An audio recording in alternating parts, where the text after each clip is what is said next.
What if the hardest mountain you'll ever climb is not a place, but a part of yourself?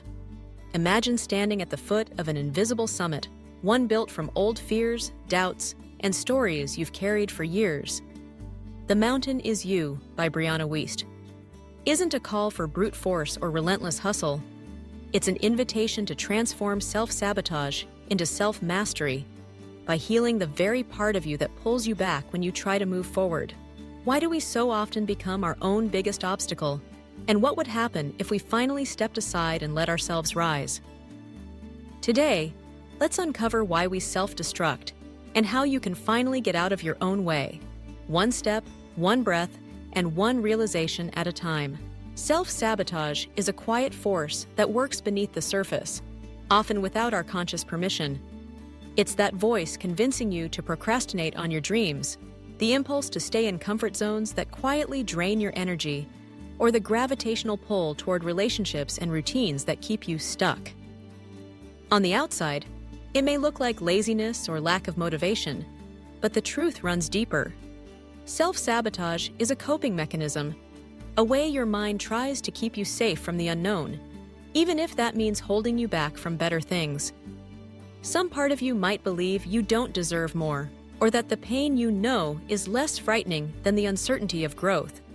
It's not about a lack of discipline, it's about emotional protection. As Brianna Wiest writes, "You are not lazy, you are scared. You are not unmotivated, you are afraid of who you might become." By recognizing self-sabotage for what it truly is, you take the first step towards self-mastery. Every one of us faces a unique mountain, the resistance to change that seems insurmountable from a distance. Maybe your mountain is a fear of failure, an anxiety about what might happen if you actually succeed, or a fear of being rejected for who you really are. To transform, you have to face your mountain honestly. Ask yourself, what emotion am I avoiding? Is it shame, sadness, anger, or maybe the vulnerability that comes with hope? What belief have I held on to for too long? One that tells me I'm not enough or not ready? And what future possibility scares me enough that I'd rather stay stuck right where I am? The truth is stark. The mountain is not in the way. The mountain is you. You don't need to fix a broken part of yourself. You need to meet yourself fully with all your fears and dreams laid bare. That's where real change begins. Self-sabotage rarely announces itself with a bang. More often, it whispers. You start strong on a new goal, only to fade before the finish line. You seek validation from others instead of building self-trust.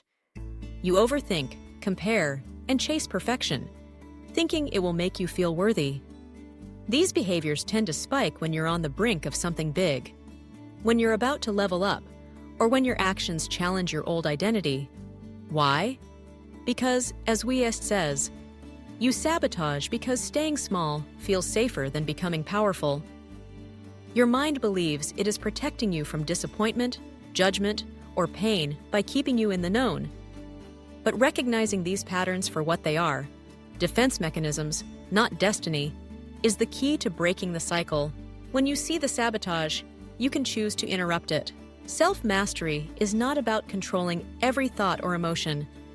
It's about understanding yourself deeply enough to choose better responses, even when fear is present. Brianna Wiest suggests starting with the basics. Name the fear behind your patterns. Is it fear of being seen, of failing, of losing what's familiar? Next, create safety within your own nervous system. This might involve journaling to process your emotions, breath work to calm your body, or therapy to unravel deeper wounds. Most importantly, shift your internal narrative. You are not broken. You are learning. Your triggers are not proof of failure. They are unhealed stories asking to be rewritten. Self-mastery isn't a destination. It's a daily choice to grow in the presence of fear, to move forward despite discomfort, and to trust that you can handle what comes next. It's not about being fearless. It's about being brave enough to choose growth over and over again.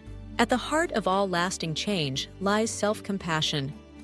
You cannot shame yourself into a better life.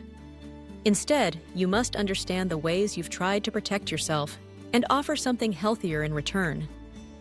This starts with forgiving your past decisions, especially those made from pain or fear.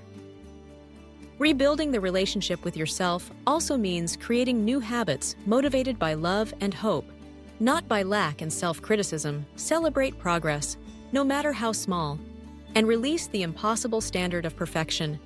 Becoming your best self is not about changing who you are. It's about returning to who you've always been, beneath the layers of fear and defense. When you treat yourself with understanding, you dismantle the need for sabotage. You become your own safe place, and from there, anything is possible. The Mountain Is You isn't just a manual for breaking bad habits. It's a wake-up call to your own power, a reminder that your pain has shaped you, but it does not have to define your future. You are both the mountain and the climber, and the journey is yours alone. No one else can take the steps for you. But the climb is worth it, not just for the view, but for the strength you gain with every step upward. Brianna Wiest offers this hope. One day, you will tell the story of how you overcame the mountain, and it will be someone else's survival guide. Your struggles are not wasted. They can become the blueprint for someone else's healing. So, what would your life look like if you stopped fighting yourself and started healing? If you chose to meet your own needs, face your fears, and write a new story? Remember, the mountain was never in your way. The mountain is you, and you are more than capable of making the climb. If this message resonates with you, know that you are not alone in your struggle. So many of us battle the hidden forces of self-doubt and self-sabotage, thinking we're the only ones who feel this way. But the truth is, the journey to self-mastery is universal. It's about learning to trust yourself again, to listen for the quiet wisdom beneath your fears, and to take gentle, persistent action toward the life you truly want. You don't have to leap to the summit all at once. Every tiny act of self-compassion, every moment of courage, is a step closer to freedom. When you look back on this climb, you'll see that the hardest battles were never against the world, but within your own heart and mind. And yet, those are the victories that matter most. They're the ones that transform your inner landscape, turning your old mountains into stepping stones for growth. So take a breath. Ask yourself, what part of me needs understanding, not discipline? What belief can I release to make room for a new possibility? How can I choose love, curiosity, or hope right now in this moment? Growth is rarely comfortable, and healing is not always easy. But the gift at the top of the mountain is not just a new view, but a new you. One who knows their own strength, who trusts their intuition, and who lives with compassion for themselves and others. You are not here to stay small or silent. You are here to climb, to rise, and to inspire others with your journey. Every day is a chance to take one more step. You are capable of changing your story, not by force, but by gently meeting yourself where you are, and choosing again and again to climb. Your mountain is waiting, and so is the life you've always wanted to live. If this message moved you, share it with someone who needs to hear it. Remember, your healing is not just for you, it becomes hope for others. What part of you are you ready to stop fighting and start healing? Let us know, and let's support each other on this climb. You are the mountain, you are the climber, and your story is just beginning.